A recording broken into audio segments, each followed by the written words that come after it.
Have you ever wondered where Apple rumors come from? A lot of vague, mysterious details are often leaked about Apple's products a couple months before they come out, and the source is often like some mysterious source in the supply chain, or a tipster who asks to be unnamed. But the thing is, I often wonder how reliable these rumors really are and where they actually come from. Now, I know a lot of people have actually wondered this as well, so if you're one of the people who's actually asked the question, where do Apple rumors come from, then keep watching this video to learn more.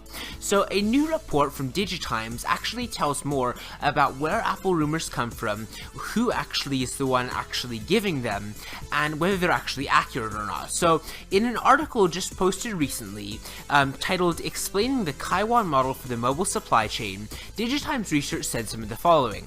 "We may provide shipment data for Apple for 1 to 2 months before the product even begins selling in the market, because that's when the supply chain delivers it to Apple."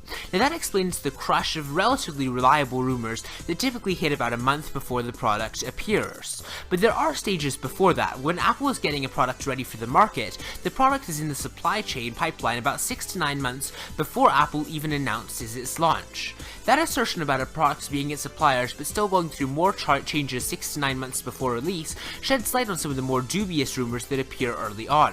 And where does the process even begin? Well, a brand like Apple controls everything in the process of bringing their products to the market. For example, it starts with a key component provider, which in the case of smartphones is the application processor. So a chip like the Apple A7 or rumored A8, typically referred to as application processors, may play a big part in the early stages of the product. In a related discussion, there has actually been a really big shift in the design and manufacturing of products as of recently. For example, if you look at processor provider MediaTek, the company no longer follows a strict roadmap, it simply reacts to what the market wants. In 2013, for example, MediaTek sometimes went about a couple of months without releasing a new product, and then they would release 2 products in the same month. They weren't following a roadmap, they were actually just chasing demand. Now finally, Apple also has a different approach to mobile as opposed to laptops, and this is also spelled out in the report. Huge brands like Apple continue to pursue a vertical integration strategy where they can control more of the design in order to give them differentiation.